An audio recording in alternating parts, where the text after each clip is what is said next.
Estamos hoy aquí reunidos nuevamente con nuestra queridísima amiga y compañera. Ella pertenece también al grupo de Corazón Estelar, Pamela Díaz. Ella es una terapeuta con una trayectoria, quizás una de las trayectorias más largas. Ella tiene más de 20 años en el mundo de la conciencia, del espíritu. Y hoy estamos aquí para tratar un tema muy interesante. Un tema que está en mucha boga y es el tema de las enfermedades. Y esto contraviene todo un proceso que se está viviendo a nivel humano. El sistema de salud, la salud en sí y todo lo que significa una enfermedad en verdad. ¿Para qué viene una enfermedad? El proceso de sanación y cómo abordamos, afrontamos o confrontamos una enfermedad. Pamela, gracias por acompañarnos nuevamente en esta ocasión. Estoy muy feliz, muy contento de tenerte aquí y entrar a este tema tan tocado por tantos. Tú misma has abordado en tus vivos y tú misma trabajas en muchas terapias el tema de las enfermedades desde una mirada absolutamente integral, ¿no? Y tratas de mostrar o de dar una información para que podamos salir de ese punto, ¿no?, en el cual muchos aún se encuentran, en el creer que una enfermedad es como un castigo, una especie de mal que nos llega por haber hecho cosas o por incluso no habernos encargado, pero aún lo sentimos como si estuviéramos separados de la enfermedad, ¿no? Nos llega la enfermedad y queremos salir corriendo, ¿no? Que nos den la pastilla para no volvernos a acordar, o que nos corten incluso si es necesario, que nos saquen lo que nos tengan que sacar. El sistema se ha formado así. ¿Cuáles son las primeras ideas que podemos entender sobre cómo entender las enfermedades desde un punto de vista, desde la conciencia, ¿no?, desde la integralidad? Saludarlos a todos nuevamente, que agradecía de esta nueva invitación y de poder volver a este espacio con algo que es tremendamente fundamental, el comprender desde el origen, ¿no? Porque las enfermedades son un grito, una manifestación evidente de una falta de equilibrio. Y además tenemos la capacidad y las condiciones para, en la mayoría de los casos, restablecer ese equilibrio. ¿Por qué digo en la mayoría de los casos? Porque también hay enfermedades o procesos de enfermedades que están cumpliendo un propósito espiritual mayor, digamos, en un tránsito de reconocernos, o incluso cuando pensamos en una, entre comillas, enfermedad congénita, una malformación o algo con lo que se nace, bueno, ahí también está cumpliendo un propósito de cómo esa enfermedad te va a desafiar en el proceso evolutivo de esta encarnación. Yo diría que lamentablemente la medicina, mira, estaba pensando hoy más temprano que se habla de pseudociencia desde una línea científica o desde una línea tradicionalista a todo aquello que integra otras formas, ¿no? Que integra la emoción, que integra sensaciones, que integra el concepto de energía, que integra el concepto de frecuencia. Yo diría que es exactamente al revés. La medicina tradicional, y aquí quizás me voy a echar a mucha gente encima, es una pseudomedicina. Es una pseudomedicina que ha parcelado, que ha fragmentado al ser humano, además con las múltiples especialidades que tiene, porque ya no tienes, por ejemplo, un traumatólogo, sino que tienes el traumatólogo de hombro, de codo, de mano, de pies, de rodilla, y así vamos parcelando a la integración de todos estos aspectos que somos. Entonces, además existe hoy por hoy una tendencia inmediatista para poder continuar con esta dinámica de vida que tengo, no me puedo permitir parar. Entonces requiero la pastilla para que me deje de doler, requiero la pastilla para poder seguir funcionando y sirviendo a un sistema morboso y perverso. Perdón, mezclé la palabra y salió morboso, no es morboso y perverso. Es interesantísimo. Qué fuerte sí, me has dejado, has empezado por abrir la puerta de un solo portazo, o sea, lo has derribado. Y es interesante porque usas una palabra o un concepto muy interesante, ¿no? Yo entro a una clínica o alguien entra a una clínica, a un hospital, un centro de salud y para tratarte una afección que no conoces el de dónde viene, te tratas como te digo, ¿no? Como tú mismo has dicho, primero anda el especialista del hombro, después al especialista de la rodilla, después al especialista del riñón o del hígado y finalmente pasas por todo el protocolo que ya establecido y finalmente no hay una integralidad, sino como tú dices, hay una separación. No, y es grave, Alexis, porque yo me acuerdo hace 35, 40 años atrás, con mi abuelita, que tenía unos problemas de irrigación al cerebro y otras cosas varias, la veía un neurólogo, la veía un cardiólogo. Y vas a creer que en algún momento uno de los medicamentos, que no me acuerdo si le dio el neurólogo o el cardiólogo, le hacía pero pésimo para el otro.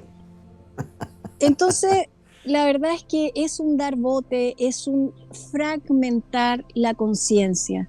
Yo soy mi mano, yo soy mi cabeza, soy mi sistema óseo, pero soy mucho más que eso. Si yo te pregunto, ¿puedes dejar de pensar en algún momento? No. ¿Puedes dejar de sentir? No. Estamos constantemente rumeando pensamientos, rumeando emociones, transitando por un vaivén emocional durante el día que es extraordinario. ¿Cómo podemos dejar eso de lado y pensar que solo eres una mano, que solo eres una rodilla? O sea, es como ni siquiera tapar el sol con un dedo, es absurdo. O sea, se cae de cajón, se cae de maduro. Entonces yo digo hoy día que la medicina tradicional es una pseudomedicina que ha tenido muchísimos avances, que permite una vida más prolongada, claro que sí, pero hay muchos otros factores que la están permitiendo a su vez, no solamente resultado de una medicina.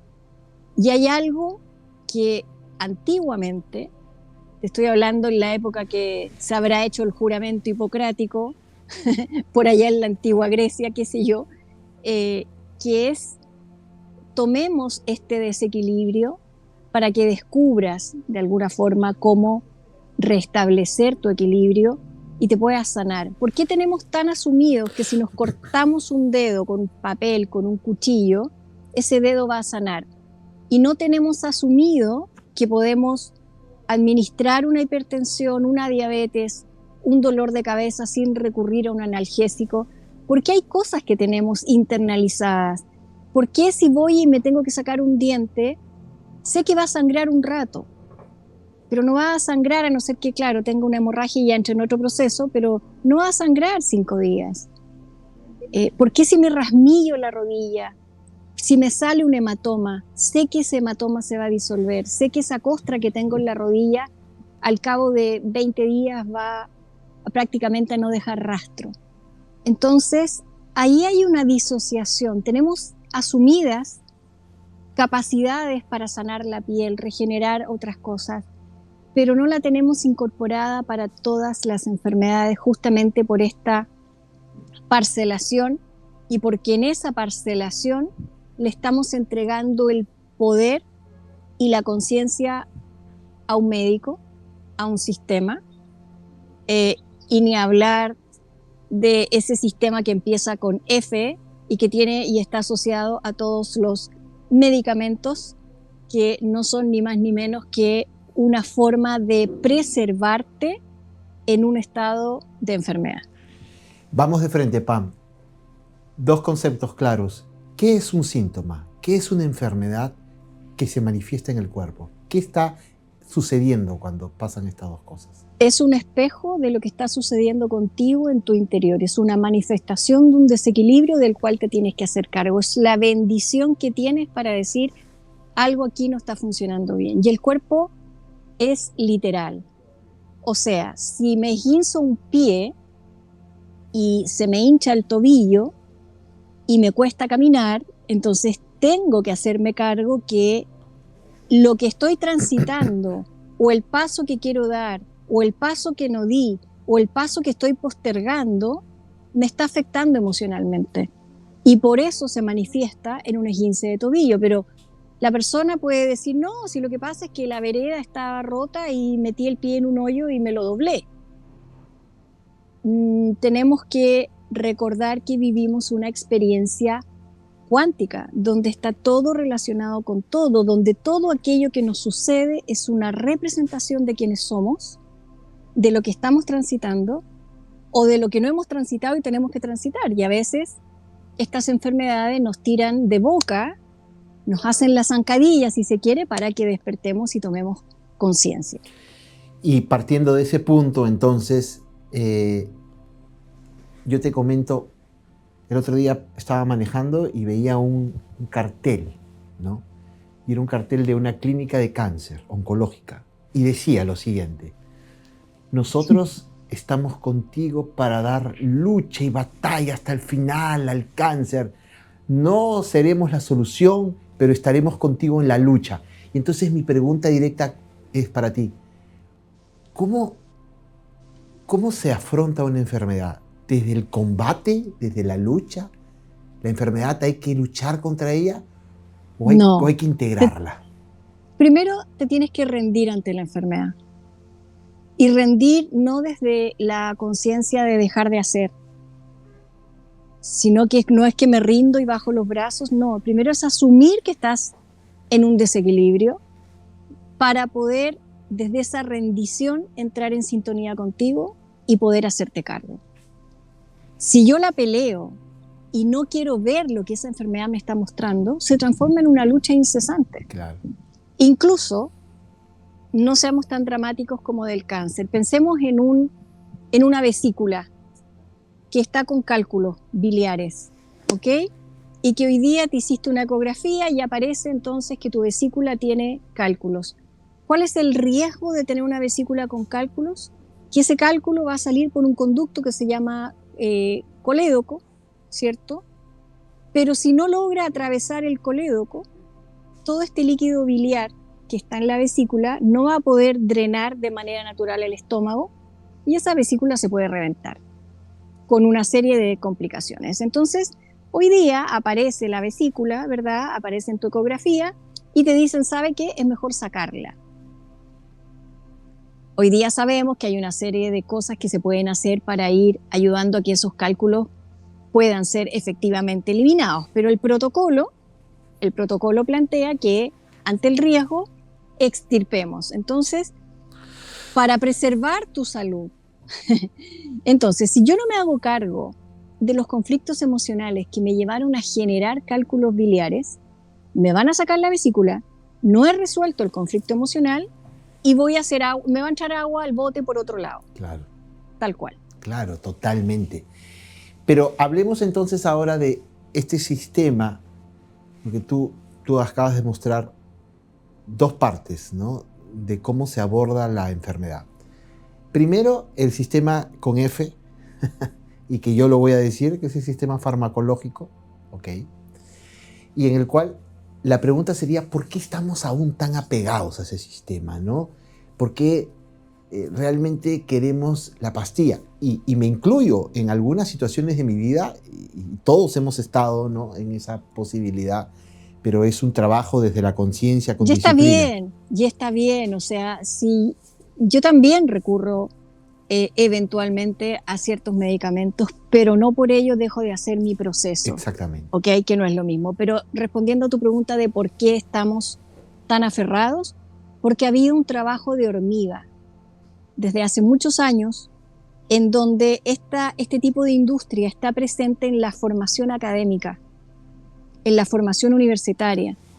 Esta industria financia investigación, esta industria financia muchas cosas del sistema, entonces se transformó en una industria absolutamente perversa que compró, por decirlo así, que compró a la medicina tradicional, y entonces quienes entran como pollitos a los 18 años a estudiar la digna carrera de ser médico, les empiezan a lavar el cerebro desde tempranamente con una forma de hacer las cosas. Entonces, ya el médico, incluso hay ciertos movimientos donde se está tratando de volver al médico de cabecera, por ejemplo, o al médico de familia, ¿ok? Porque también en la trayectoria se han dado cuenta que esta cosa tan parcelada genera una disociación y genera muchos conflictos a su vez, también con los grandes avances que puede determinar, porque te centras en un área de estudio más pequeña y más específica, evidentemente que puedes descubrir muchas cosas, pero se ha perdido como la visión integrativa, ¿no? Entonces nos aferramos a la pastilla porque yo estoy convencido que es la pastilla la que me baja la presión y efectivamente ayuda. Pero ¿por qué no hago el intento también de manera paralela a mientras estoy tomando el medicamento, de ver cuáles son mis condiciones emocionales y la tendencia habitual que tengo de sufrir estas alzas de presión? Tengo el ejemplo muy cercano de mi propio padre, que hace muchos años atrás me dijo, porque él partió con una hipertensión temprana, a sus 40 y tanto, y llevaba ya varios años medicado, y cuando yo ya di este cambio, ¿no? Dejé de hacer lo que hacía para dedicarme de lleno a esto, él me dijo, no quiero ser dependiente de esta forma de medicina y quiero descubrir qué es lo que hay detrás. Y cuando lo trabajé con él, o mejor dicho, lo trabajamos en conjunto, lo que también fue una tremenda escuela para mí, porque ver a tu padre en sus propios procesos emocionales, yo como terapeuta, me hizo formarme de una manera de poder generar no una distancia, sino que aprender a administrar mis propias emociones y verlo, si bien como mi padre, no embaucarme emocionalmente en su propio dolor o en su propio tema que estaba de alguna manera procesando, ¿no? Y logramos en ese trabajo el que él pudiera dejar el medicamento de manera paulatina, pero se hizo cargo. Entonces, en esta búsqueda de apagar el llamado de atención, que es el síntoma o la enfermedad, para poder de alguna manera continuar con la vida, lo que yo te digo es que no estás resolviendo y te estás haciendo codependiente de un proceso que a lo mejor sí te va a ayudar a tener la presión más baja, pero cuando yo no resuelvo eso emocional, me va a pasar entonces por otro lado y voy a empezar a vivir la vida llenándome de medicamentos y no haciéndome cargo de lo que realmente tengo que hacer en esta encarnación, que es evolucionar. Claro. Eso es lo más terrible todavía. ¿Y cómo crees tú, partiendo de lo que dices, porque es muy interesante, ¿no? El ejemplo que das de la hipertensión o cualquier otra cosa, un dolor de cabeza, una gastritis, una infección que te das regularmente. A veces las mujeres, ¿no? Por ejemplo, tienen estas infecciones vaginales constantemente y muchas de ellas no se dan cuenta o no están yendo al fondo de que hay algo que está más atrás, que su propio cuerpo les está queriendo decir, encárgate de esto. Y están buscando solo con él, hasta que el médico les dice, hay que sacar el útero, ¿no? y solamente hay que sacar y sacar y sacar. ¿Cuáles son las recomendaciones que tú darías? Cercenemos, vamos cortando. Sí, bueno, y así es, ¿no? Pero tú como terapeuta holística, ¿no? Una terapeuta integral, ¿qué recomendaciones darías para esta nueva humanidad? Porque muchos estamos entrando en esta nueva conciencia y reconectándonos de otra forma, no solo con nuestro cuerpo, sino con nuestros pensamientos, con nuestras emociones. ¿Qué recomendaciones darías tú para entender mejor a nuestro cuerpo de una forma más integral? Sean conscientes. La conciencia nunca pasa de moda. Vienen una serie de modas de qué comer, de qué ejercicios hacer, desde cómo vestirte y cómo peinarte, de qué color pintarte el pelo. Trabajen desde la conciencia, reconozcan quién son. El síntoma no es al azar, el síntoma está cumpliendo un propósito magnificente, grandioso, de tu esencia, está generando un llamado de atención del cual te tienes que hacer cargo. Entonces, ante un dolor, ante una inflamación, ante una infección, sumerjámonos en descubrir en el fondo cuál es ese mensaje que me estoy entregando, cuál es ese mensaje que me estoy dando para poder hacerme cargo. Entonces, necesito poder ser responsable con mi bienestar, con preservar mi estado de salud, y hay muchas cosas que puedo hacer también para sostener un estado de bienestar y preservar esta prevención, si tú quieres. O sea, el estado natural e intrínseco del ser humano es un estado de bienestar. ¿Cómo lo pierdo? Por múltiples factores, desde cómo me alimento, cuánto descanso, qué tipo de pensamientos tengo, estoy haciendo lo que realmente me gusta en la vida, estoy viviendo la vida de otro, estoy viviendo la propia. En fin, o sea, son tantísimas las variables que pueden de alguna manera afectar ese equilibrio. Entonces, la nueva humanidad, como tú planteas, es una humanidad responsable, donde sabemos que nadie va a salvar a nadie, donde lo único que te hace libre y lo único que te salva es el nivel de conciencia que puedas tener. Y desde esa perspectiva, una enfermedad es una oportunidad que tienes para sumergirte, descubrir quién eres, descubrir el para qué y el por qué te estás enfermando, por qué te sacas de ese equilibrio, y entonces es un desafío. Y ahí está el otro problema, no toda la gente está dispuesta a tomar desafíos. Muchos quieren vivir la vida cómoda, el statu quo, el que así como estoy bien, ¿para qué voy a hacer esto? ¿Para qué me voy a hacer cargo de esto otro? Pero en realidad no te está conduciendo a ninguna parte. Fuertes palabras. Y para ir concluyendo esta grandiosa entrevista, me gustaría presentarte 2 ejemplos para que nuestros amigos que nos oyen y nos ven puedan entenderte. Primero, un dolor de cabeza, una migraña, algo tan recurrente en nosotros. Todos siempre hemos tenido alguna vez algún dolor de cabeza y algunos mantienen esa migraña. ¿Cómo entenderla desde un punto de vista integral? Mira, yo creo que hay que diferenciar un cuadro jaquecoso que es recurrente en una persona de estos dolores de cabeza esporádicos. En general, la cabeza, asumimos que la conciencia está en la cabeza, pero en realidad la conciencia está en todo el ser. Y la cabeza está muy asociada a nuestra capacidad de raciocinio y nuestra capacidad pensante. Yo diría que en la mayoría de los casos, un dolor de cabeza común tiene que ver con sentirme dividido entre 2 opciones o estar de alguna manera barajando alternativas. Y como no logro decidir y estoy en este pensar, ir y venir, si esto o lo otro, normalmente, o en un pensamiento recurrente, reiterativo, que no logro destrabar el conflicto detrás de ese pensamiento que está de manera recurrente, es muy posible que manifieste un dolor de cabeza.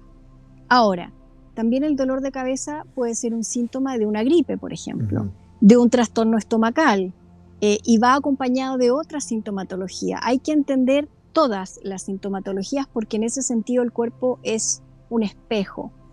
O sea, el sistema digestivo que empieza en la boca, termina en el ano, es un tremendo, gran sistema que tiene muchos órganos asociados, pero ¿qué es lo que hace el sistema digestivo? Es procesar alimentos para tomar nutrientes y desechar residuos, básicamente.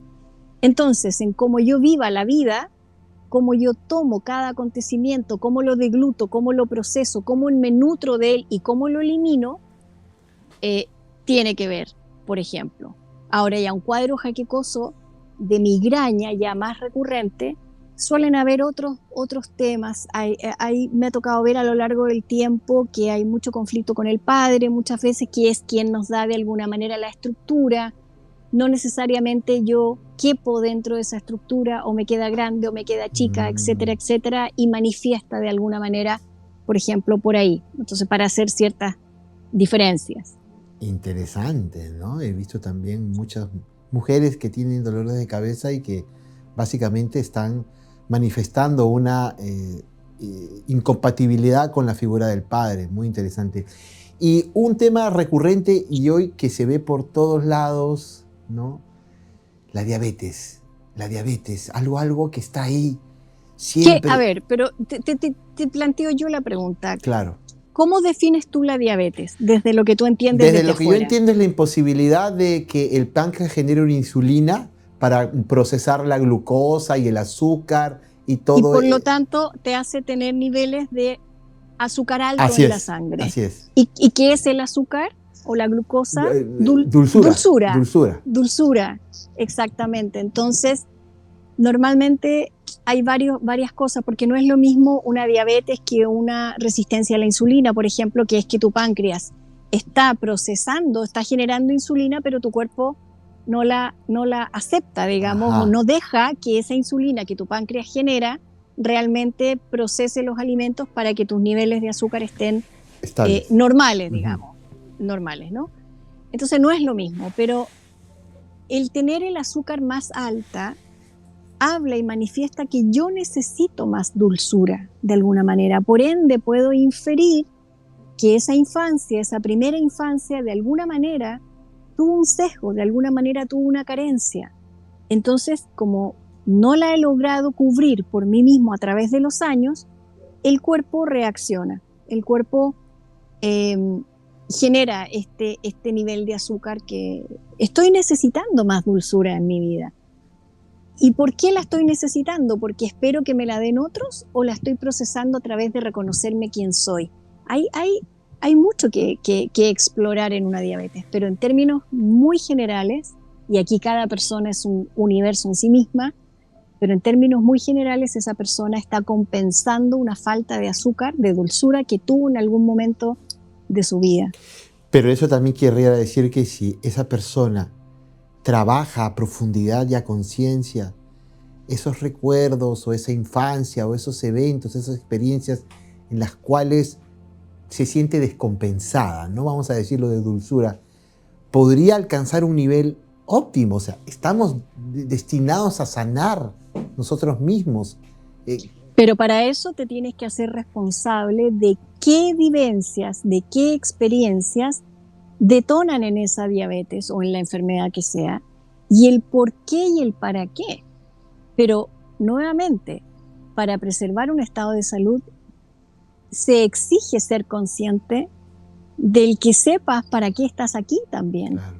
El por qué decidiste nacer en este tiempo, en esa familia X, y mucho se habla de estos genes, ¿no? Que es una enfermedad genética. Si tuvo diabetes tu padre, la vas a tener tú. Si tuvo hipertensión tu madre, la vas a tener tú. Y están estas sentencias, ¿no?, que hace la medicina, sí, la pseudomedicina tradicional. ¿Y qué es lo que pasa? ¿Qué es lo que uno aprende en la familia en la que vive o se crió? Aprende formas de resolver, aprende formas de vincularnos. Y todo eso son estructuras que nos van de alguna manera condicionando y determinando. Entonces, es esa forma repetida de hacer las cosas la que va finalmente a manifestarse afectando un gen. Es la forma de pensamiento la que activa una potencialidad en un gen. Pero es a su vez la conciencia que tú puedes tener la que es capaz también de transformar ese gen. Ha sido una conversación nuevamente muy, muy agradable. Yo estoy absolutamente feliz y sobre todo entendiendo que Pamela Díaz, la mensajera del alba, viene a entregarnos una información profunda en estas conversaciones que espero se puedan seguir repitiendo. Pam, te agradezco infinitamente tu apoyo, tu servicio a este planeta, lo que vienes haciendo, lo que venimos haciendo. Unas palabras finales de agradecimiento para ti. Decir que la energía no se ve, no se huele. La energía, si tomamos la materia en su máxima expresión de densidad, vemos que está configurada por átomos. Ujú. Y los átomos tienen un núcleo, tienen electrones, tienen protones, pero no vemos el movimiento de esos átomos, no vemos los electrones, a no ser que estemos usando un microscopio específico, ¿verdad? Entonces, la energía da forma a la materia. La energía se modifica a través de la conciencia. Por ende, todo lo que se va a manifestar en el cuerpo biológico es un resultado de tu energía y de tu conciencia. ¿Quieres transformar la biología? Tienes que transformar necesaria y obligadamente la conciencia. La conciencia es lo primero. De la conciencia se expresa una biología. Por ende, atacar el síntoma, cercenar el órgano, aplacar la sintomatología con medicamentos no te lleva a transformar la conciencia y a resolver el origen de ese desequilibrio. Esas son mis palabras de cierre, con inmensa gratitud, con inmensa alegría de poder estar compartiendo contigo en un espacio distinto, gracias al equipo que te está ayudando a sostener también esta forma de trabajo. Así es que a la gente nos vemos pronto, a ti nos vemos más tarde. Muchas gracias querida Pam, gracias a todos, nos vemos en una próxima oportunidad.